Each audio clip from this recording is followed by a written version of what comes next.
Se había iniciado una nueva era para la cultura europea. Tanto los artistas como sus obras podrían moverse por el continente con mucha más facilidad.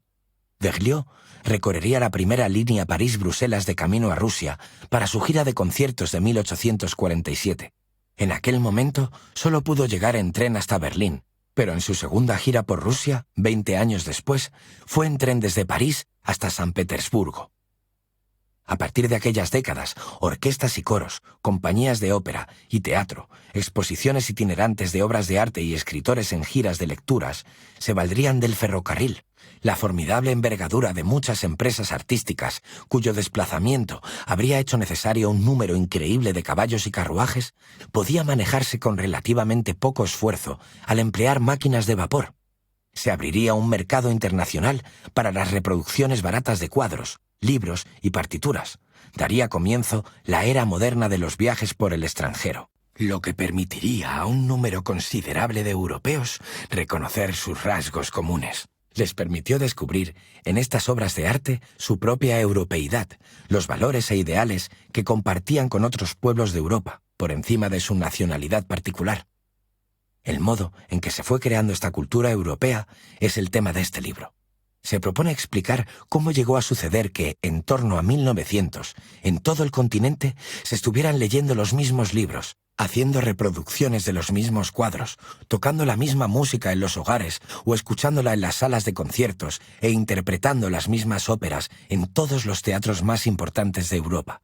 En resumen, se propone explicar cómo se estableció el canon europeo, que constituye la base de la alta cultura actual, no solo en Europa, sino en todas aquellas partes del mundo en las que hubo asentamientos europeos durante la era del ferrocarril.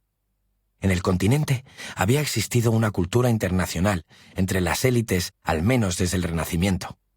Esta se erigía sobre la base del cristianismo, la literatura clásica, la filosofía y el estudio, y se había extendido por las cortes, academias y ciudades de Europa. Pero no fue hasta el siglo XIX que pudo desarrollarse una cultura de masas relativamente integrada en todo el continente. Los europeos es una historia internacional. Se contempla a Europa como un todo, no de forma seccionada, por estados nacionales o zonas geográficas, como se hace en la mayoría de los retratos históricos, que se centran fundamentalmente en el papel que ha desempeñado la cultura en los movimientos nacionalistas y los proyectos de construcción nacional del siglo XIX, y no en el de las artes, como fuerza de unión entre las distintas naciones. Mi objetivo es abordar Europa como un espacio de transferencias culturales, de traducciones e intercambios a través de las fronteras nacionales, a partir de los cuales surgiría una cultura europea. Una síntesis internacional de formas, ideas y estilos artísticos que distinguiría a Europa del resto del mundo.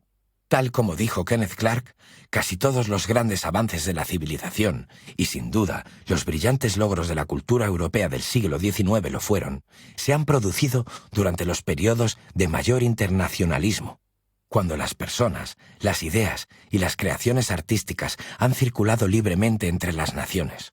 En muchos sentidos, este libro constituye una exploración de la era del ferrocarril como primer periodo de la globalización cultural. Pues, en términos prácticos, esto es lo que representa la creación del mercado europeo de las artes durante el siglo XIX. Desde el principio, este proceso tuvo muchos opositores. Los nacionalistas, obviamente, que temían que el flujo internacional del tráfico cultural socavara la cultura y originalidad distintivas de su nación. Pero nadie pudo frenarlo. Más allá de la capacidad de control político de cualquier Estado-nación, las grandes transformaciones tecnológicas y económicas del siglo XIX, la revolución de la comunicación de masas y del transporte, la invención de la impresión litográfica y la fotografía, el auge del sistema de libre mercado, fueron las fuerzas motrices que subyacieron tras la creación de una cultura europea, un espacio supranacional de circulación de las ideas y las obras de arte que se expandía por todo el continente. En el núcleo del libro reside la nueva relación entre cultura y capitalismo que se desarrolló durante el siglo XIX. Se ocupa tanto de la economía de la cultura, las tecnologías de producción, la gestión empresarial, el marketing, la publicidad, las redes sociales, la cuestión de la lucha contra la piratería, como de las obras en sí mismas. Mi atención se centra aquí en las formas de arte